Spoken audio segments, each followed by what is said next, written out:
வணக்கம். இன்னைக்கு திருப்பாவை 3வது பாசுரம். எல்லாருக்கும் தெரியும் ஓங்கி உலகளந்த இந்த பாசுரம்.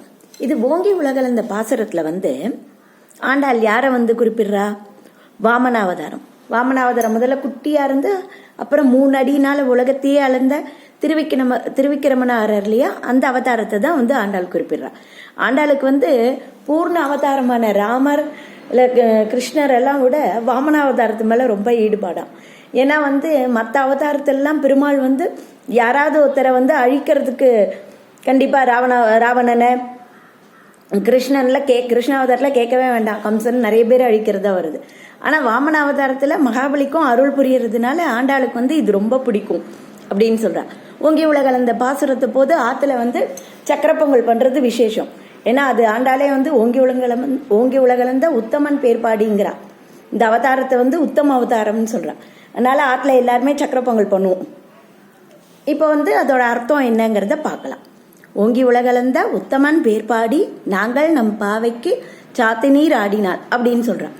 அதான் என்ன ஓங்கி உலகளந்த முதலே சொன்னேன் இல்லையா, பெருமாள் சின்ன இது காலை காட்டி பெருசா வளர்ந்து இது பண்ணார். திருக்கோவிலூர்ல போனோம்னா நம்ம வாமனாவதாரத்தையும் வாமனாமூர்த்தியும் சேவிக்கலாம், திருவிக்கிரமனையும் சேவிக்கலாம்.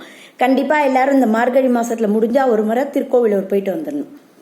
இப்போ என்னன்னா ஆண்டாள் என்ன சொல்றான்னா, ஓங்கி உலகளந்த அந்த திருவிக்கிரமனோட பேரை பாடி நம்ம என்ன பண்ணுவோம்னா, நாங்கள் நம் பாவைக்கு சாத்தி நீராடின, பாவைக்கு பூலாம் சுட்டி நம்ம இது பண்றதுக்கு முன்னாடி நீராடுறதுக்கு போவோம் அப்படின்னு சொல்றேன். இதுல முதல் பாசுரத்துல என்ன சொன்னா, நாராயணனை பத்தி வைகுண்டம் 108வது திருப்பதி. 2வது இதுல க்ஷீராப்தி சயனம் திருப்பார்கடல்ல இருக்கிற க்ஷீராப்திநாதனை பத்தி சொல்றான். 3வது விபவ அவதாரம் வாமனன் திருவிக்கிரமனை பத்தி சொல்றான். அப்புறம் இந்த 3 பாசுரத்துல என்னன்னா, முதல்ல இது நீராட கூப்பிடுறா எல்லாரையும், தோழிகள் கூட இருக்கிறவாள். 2வதுல என்ன இதுன்னா என்னென்ன பண்ணணும் என்னென்ன பண்ணக்கூடாது நோன்புக்கு அதை சொல்றான். 3வதுல என்னன்னா, இந்த நோன்பு நூற்கிறதுனால உலகத்தாருக்கு என்னென்ன நன்மைகள் கிடைக்கிறது அதை பத்தி சொல்றான். ஓங்கி உலகளந்த உத்தமன் பேர்பாடி நாங்கள் நம் பாவைக்கு சாத்தி நீர் ஆடினால் தீங்கின்னி நாடெல்லாம் திங்கள் மும்மாறி பெய்து. அப்போ என்னன்னா, இந்த பாவை நோன்பை நம்ம திருவிக்கிரமனை நினைச்சு பண்ணினோம்னா என்ன நடக்கும் அப்படிங்கிற. தீங்கின்றி நாடெல்லாம், தீங்குன்னா என்னன்னா மழை பெய்யறது இல்லையா, ஒண்ணு மழையே பெய்யாம இருக்கிறது, இல்லைன்னா ரொம்ப மழை. இப்போ வருது பாருங்க, மழைனாலே புயல் வந்தாதான் மழைன்னு ஆயிடுது, அது மாதிரி மழை பெய்யறது. அப்புறம் தடை இல்லாம அப்ப கொஞ்சம் பெஞ்சிட்டு நின்னுறது, அது மாதிரிலாம் இருக்கு இல்லையா, அப்படிலாம் இல்லாம தீங்கின்னி நாடெல்லாம் திங்கள் மும்மாறி பெய்யுது. அது மாதிரி என்னன்னா, மழை எப்படி பெய்யணுமானா, திங்கள்னா மாசம், ஒரு மாசத்துக்கு இப்ப நம்ம 30 நாள்னு கணக்கு எடுத்துட்டோம்னா 30 நாள்ல 9 நாள் நல்ல வெயில் இருக்கணுமா, அடுத்த ஒரு நாள் மழை பெய்யணுமா, திருப்பி 9 நாள் வெயில், அடுத்து மழை, அது மாதிரி 3 மழை பெய்யணுமா. அதுவும் எப்படின்னா ஒரு இடத்துல மட்டும் பெய்யாம எல்லா இடத்துலயும் பெய்யணுமா. அதுதான் மழைக்கு எப்படி பெய்யணும்னு ஆண்டாள் சொல்லிட்டு இருக்கா. திங்கின்னி நாடெல்லாம் திங்கள் மும்மாறி பெய்யுது. அப்போ ஓங்கு பெருஞ்சென்னல் ஊடு கயலுகளை, அதாவது என்னன்னா அப்படி மழை பெய்யறது இல்லையா எல்லா இடத்துலயும் இதுவா. அப்ப என்னன்னா அந்த சென்னல் வயலே என்னன்னா அவ்வளோ, எப்படி வாமனாவதாரம் பெருமாள் குட்டியா இருந்து இது பண்ணாரோ அது மாதிரி குட்டியா இருக்க வேண்டிய நெல்லாம் அவ்வளோ பெருசா வளர்ந்துடுறதாம். அதுல என்னன்னா வயலுக்கு நடுவில் இந்த வரப்பு இருக்கும் இல்லையா, வரப்புல அந்த தண்ணியில மீனெல்லாம் என்ன பண்றது, அவ்வளோ பெருசா இந்த இது இருக்கு, இந்த நெல்லெல்லாம் வளர்ந்துருக்கு இல்லையா, அதனால என்ன பண்றதா ஓங்க பெருஞ்சென்னல் ஊடு கயல் உகலை, கயல்னா மீன், அப்படியே ஜம்ப் பண்றதாம். ஜம்ப் பண்ணி மேலையும் கீழையும் போயிட்டு இது வருதான். இதுல என்ன ஆகுதுன்னா, இந்த மழை நல்லா இருக்கனால பசுமையா, நாடெல்லாம் பசுமையா இருக்கு. அப்ப பூங்குவளை போதில் பொறிவண்டு கண்படுப்ப தேங்காதே புக்கிருந்து சீர்த்த முளை பத்தி. அந்த பொறிவண்டு கண்படுப்பன்னா என்னன்னா, அந்த அழகான பூக்கள் வண்டெல்லாம் நம்ம பார்த்தாலே தெரியும், வண்டு பட்டாம்பூச்சி எல்லாமே டிசைனா பெருமாளோட இது அது அழகா இருக்கும் இல்லையா, அது மாதிரி டிசைனோட இருக்கிற பட்டாம்பூச்சி அந்த வண்டு அதெல்லாம் என்ன பண்றது, இதுவா இந்த நெல்லி இதுல குவளை பூக்கள்லாம் பூத்திருக்கான்.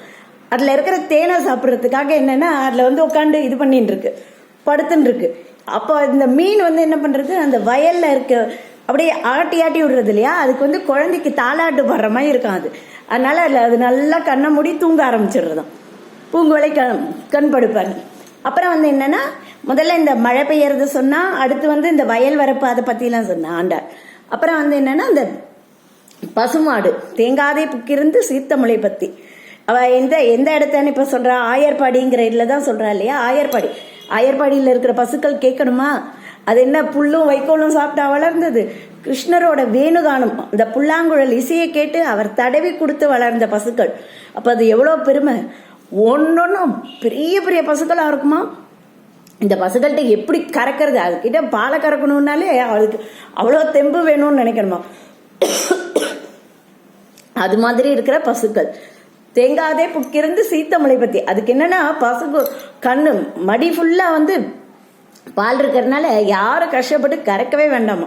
பாத்திரத்தை கொண்டு போய் அந்த இவாளுக்கெல்லாம் என்ன வேலைன்னா, இடையர்களுக்கெல்லாம் பாத்திரத்தை எடுத்து எடுத்து மாத்தி வைக்கிறது தானா. அப்படி மாத்தாம விட்டுட்டானா என்ன ஆகுமானா, பால் நிரம்பி அந்த இடம்லாம் சேரா மாறி போயிடுமா. அவ்வளோ பாலை கறக்கிற பசுக்கெல்லாம். சீர்த்தமலை பத்தி வாங்கா குடல் நெறிக்கும் வள்ளல் பெரும் பசுக்கள், நீங்காத செல்வம் நிறைந்தேலோர் என்பவர். இது மாதிரி செல்வ செழிப்போட இருந்து எல்லாரும் இன்புற்று இருக்கலாம். செல்வம் என்னன்னா வர்றது மட்டும் இல்ல, அந்த செல்வம் நிலைச்சும் நிற்கணும். அப்படிப்பட்ட செல்வங்கள்லாம் நம்ம இந்த பாவை நோன்பு உத்தமனான திருவிக்கிரமனை பாடி பண்றதுனால நமக்கு கிடைக்கும் அப்படின்னு சொல்றான். இதுல என்னன்னா வள்ளல் பெரும் பசுக்கள்னு சொல்ற இடத்துல என்னன்னா நம்ம ஆச்சாரியனை குறிப்பிடுறான் ஆண்டார். நம்ம எப்படி பெருமாளை நேரடியா போய் பத்தக்கூடாது, ஆச்சாரியன் துணையோட தானே பண்ணுவோம். அவளை வள்ளல் பெரும் பசுக்கள் அப்படிங்கிற மாதிரியும் குறிப்பிடுறான். நன்றி. இன்னும் நிறைய அர்த்தம் இருக்கு, சிம்பிளா இந்த அர்த்தம் மட்டும் இப்போ சொல்றேன். ஓகே, நமது சேனல் நல்லா பிடிச்சிருந்தா சப்ஸ்கிரைப் பண்ணுங்க. நன்றி, வணக்கம்.